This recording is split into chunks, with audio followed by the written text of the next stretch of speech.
Hi all, welcome to our video. ഇന്നത്തെ വീഡിയോയിൽ നമ്മൾ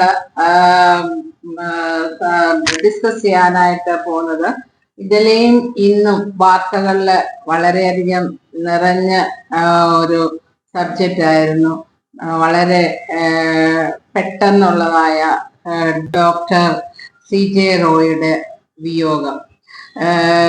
ശരിക്കും അതെല്ലാരെയും ഞെട്ടിപ്പിച്ച ഒരു സംഭവമായിരുന്നു. അദ്ദേഹത്തെ പോലെ അദ്ദേഹത്തിന്റെ വളർച്ച എന്ന് പറയുന്നത് ഒരു അദ്ദേഹത്തിന് പിന്നിൽ ഒരു സപ്പോർട്ട് ഒന്നും ഇല്ലാതെ തന്നെത്താനെ സ്വയം വളർന്നു വന്ന ഒരു വ്യക്തിയാണ്. അദ്ദേഹത്തെ പോലെയുള്ള ഒരാള് ഇങ്ങനെ ഒരു ആത്മഹത്യ ചെയ്തു എന്ന് തന്നെ പലർക്കും, അല്ലാതെ ആർക്കും അങ്ങനെ വിശ്വസിക്കാനായിട്ട് പറ്റുന്നില്ല. തീർച്ചയായിട്ടും ഒരു നല്ല വിൽ പവറും നല്ല കോൺഫിഡൻസും ഉള്ള ഒരാൾക്ക് മാത്രമേ ഇങ്ങനെ താഴ്ന്ന നിലയിൽ നിന്ന് ഇത്രമാത്രം ഉയരാൻ പറ്റത്തുള്ളൂ. ആ പുള്ളി അത് അങ്ങനെ ചെയ്തു എന്ന് പറയുന്നത് അത് എത്ര ശരി, മീൻസ് എത്ര മാത്രം അത് കറക്റ്റ് ആണോ അല്ലയോ എന്ന് തോന്നുന്നുണ്ടോ? അത് നമുക്ക് അത് പറയാൻ നമുക്ക് അങ്ങനെ നിഗമനത്തിൽ എത്താൻ പറ്റില്ല. ഇപ്പോഴത്തെ ആസ് ഓഫ് നൗ ഉള്ള നിഗമനം പുള്ളി ആത്മഹത്യ ചെയ്തു എന്നുള്ളതാണ്. ഈ പറഞ്ഞ പോലെ ഈ ഡോക്ടർ റോയി ഒരു ഫസ്റ്റ് ജനറേഷൻ ഓണ്ടർപ്രണർ ഉണ്ടായിരുന്നു. അതായത് ഒരു ഫാമിലി ബിസിനസ് ഇൻഹെറിറ്റ് ചെയ്യോ അല്ലെ അങ്ങനെ ഒരു ഇൻഹെറിറ്റ് ചെയ്ത ഒരു ബിസിനസ് നടത്തിക്കൊണ്ട് അവർ പുള്ളി തന്നെത്താനെ സ്വന്തമായിട്ട് അടിത്തറവാകി വളർത്തിക്കൊണ്ടുവന്ന ഒരു ബിസിനസ്സിലെ ഇത്രമാത്രം ഒരു വീക്കായിട്ടുള്ള ഒരാൾക്കൊന്നും അത് ചെയ്യാൻ പറ്റത്തില്ല. അപ്പം ഒരു ഇൻകം ടാക്സ് റെയ്ഡും ഉണ്ട്. ഇൻകം ടാക്സ് റെയ്ഡ് എന്ന് പറയുന്നത് ഒരു അതിനകത്ത് ഇപ്പം എന്തെങ്കിലും പാകപ്പിഴകൾ അറിഞ്ഞോ അറിയാതെയോ ഉണ്ടായിട്ടുണ്ടെങ്കിൽ അത് പെനാൽറ്റി ഒക്കെ പേ ചെയ്ത് ആ ടാക്സ് എമൗണ്ട് പെനാൽറ്റി പേ ചെയ്ത് തീർക്കാവുന്ന കാര്യമേ ഉള്ളൂ. അതല്ലാതെ അത് ഒരു കൊലപാതക കുറ്റമൊന്നുമല്ല. ഇപ്പം ഈവൻ മണി ലോണ്ടറിങ് ആണെങ്കിൽ പോലും അതിൽ നിന്ന് അതിനെ പരിഹാരമാർഗമുണ്ട്. മനസ്സിലായില്ലേ? അപ്പം ഈ ഒരു റെയ്ഡോ ഇതിനുവേണ്ടി റോയിയെ പോലുള്ള ഒരാള് ഡോക്ടർ റോയിയെ പോലുള്ള ഒരാൾ ആത്മഹത്യ ചെയ്യുമെന്ന് വിശ്വസിക്കാൻ അല്പം ബുദ്ധിമുട്ടുണ്ട് ആക്ച്വലി. മനസ്സിലായില്ലേ?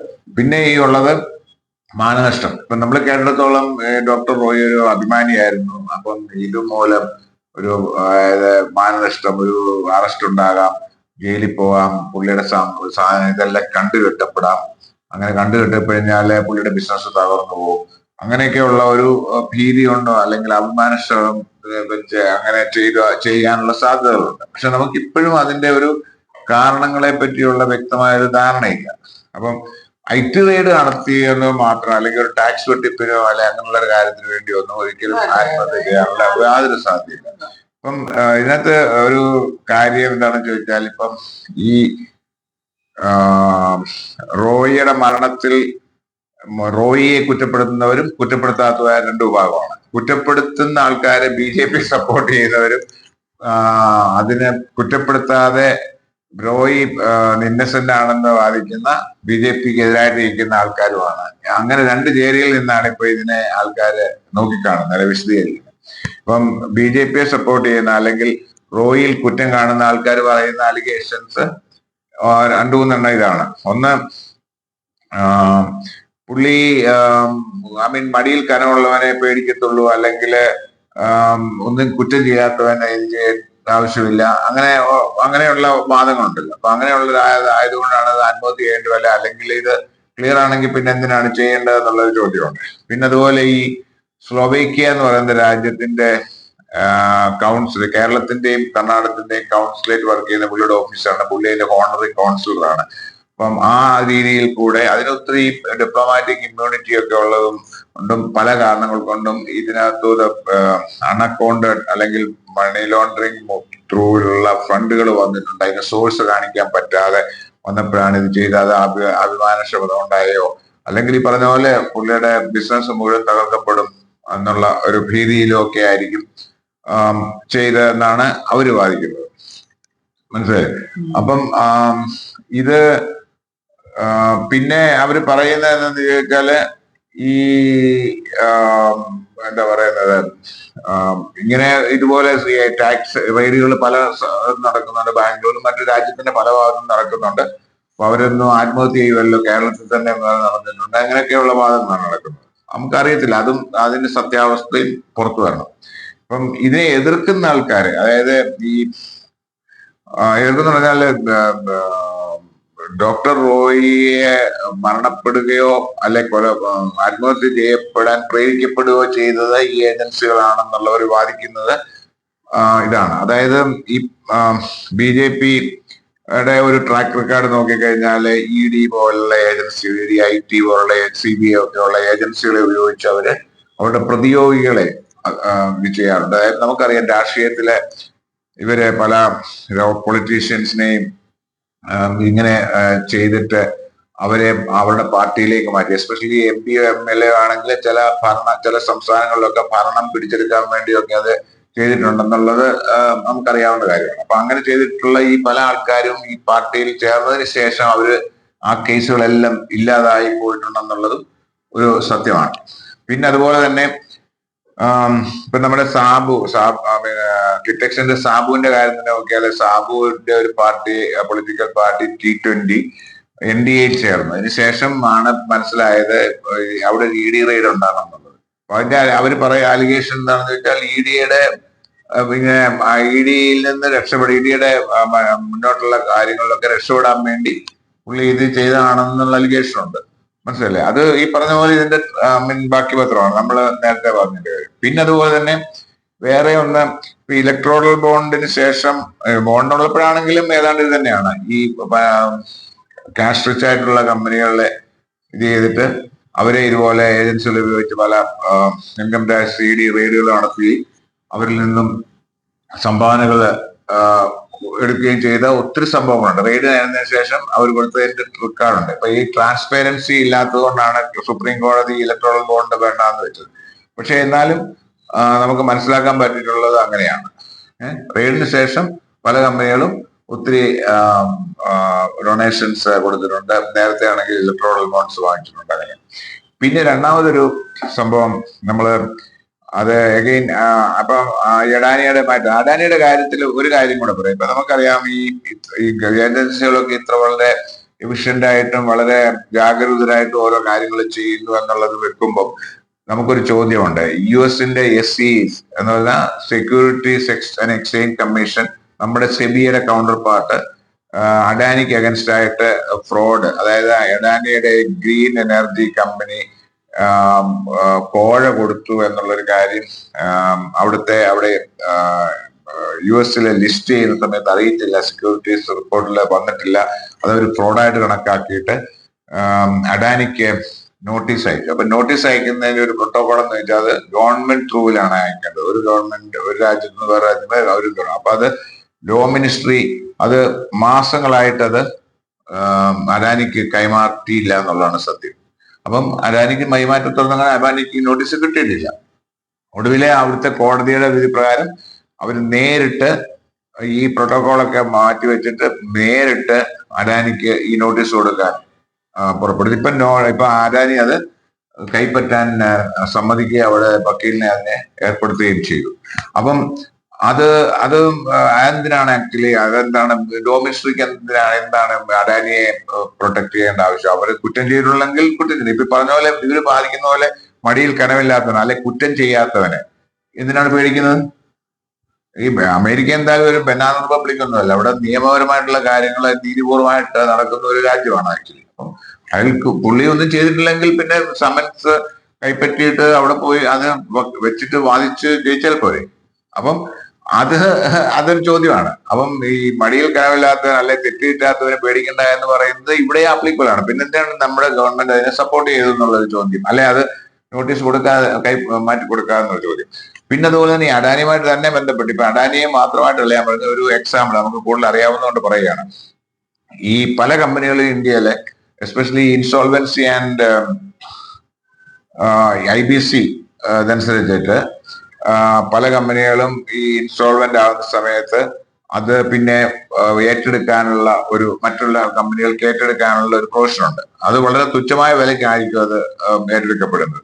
അപ്പൊ അങ്ങനെ പല കമ്പനികളും ഈ എസ്പെഷ്യലി അത് സംഭവിക്കുന്നത് ഒരു രീതി നടന്ന EDA അല്ലെ ഇൻകം ടാക്സിനെ കൊണ്ട് റെയ്ഡ് ചെയ്യിപ്പിക്കുകയും ഇതുപോലെ കണ്ടുകെട്ടി അവരുടെ സ്വത്തുക്കൾ കണ്ടുകെട്ടുകയും ഫ്രീസ് ചെയ്യുകയും ചെയ്യുമ്പോൾ അവരുടെ ബിസിനസ് എല്ലാം പൊളിഞ്ഞു പോകും. അവർക്ക് ഓപ്പറേറ്റ് ചെയ്യാൻ പറ്റത്തില്ല, ഫിനാൻസ് ഇല്ല, ഫണ്ടില്ല, സാലറി കൊടുക്കാൻ പറ്റത്തില്ല. അങ്ങനെ വരുമ്പോൾ കമ്പനികൾ ഇതാവും. അവരുടെ ഡെറ്റ് ഉണ്ടെങ്കിൽ അത് സർവീസ് ചെയ്യാൻ പറ്റത്തില്ല. അങ്ങനെ പല കാര്യങ്ങളും വരുമ്പോൾ ഈ കമ്പനികൾ പാളീസാവും, ഇൻഷുറൻസ് ഫയൽ ചെയ്യും.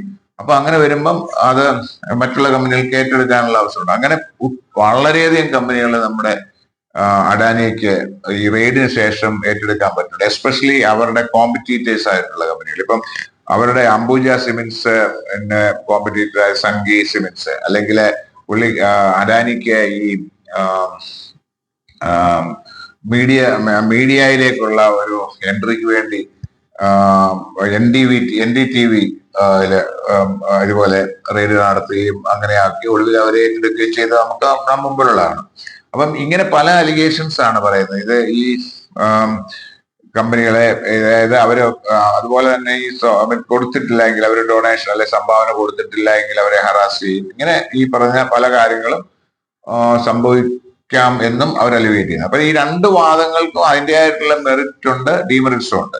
അപ്പൊ നമുക്ക് ഈ പറഞ്ഞ പോലെ ഇതിന്റെ സത്യം വരട്ടെ എന്ന് പറയാനും നമുക്ക് ധൈര്യമില്ല. ശരിക്കും പറഞ്ഞാൽ ഇതിന്റെ സത്യം എത്രമാത്രം പുറത്തു വരും. കാര്യം ഈ കേന്ദ്ര ഏജൻസികൾ അവർ തന്നെ ആയിരിക്കും ഈ അലിഗേഷൻസ് എല്ലാം ഇത് ചെയ്തത്. പിന്നെ മരണമായിട്ട് ബന്ധപ്പെട്ട് അത് ഇനി അത് കൊലപാതകമാണോ അതോ ആത്മഹത്യ ചെയ്തതാണോ, അത് ഇത് മാത്രമേ സ്റ്റേറ്റ് ഗവൺമെന്റ്, കോൺഗ്രസ് ഭരിക്കുന്ന സ്റ്റേറ്റ് ഗവൺമെന്റ്, കർണാടക സ്റ്റേറ്റ് ഗവൺമെന്റിന് അംഗീകരിക്കാൻ പറ്റും. അപ്പം മറ്റേതിനകത്ത് മിക്കവാറും സംഭവിക്കാൻ പോകുന്നത്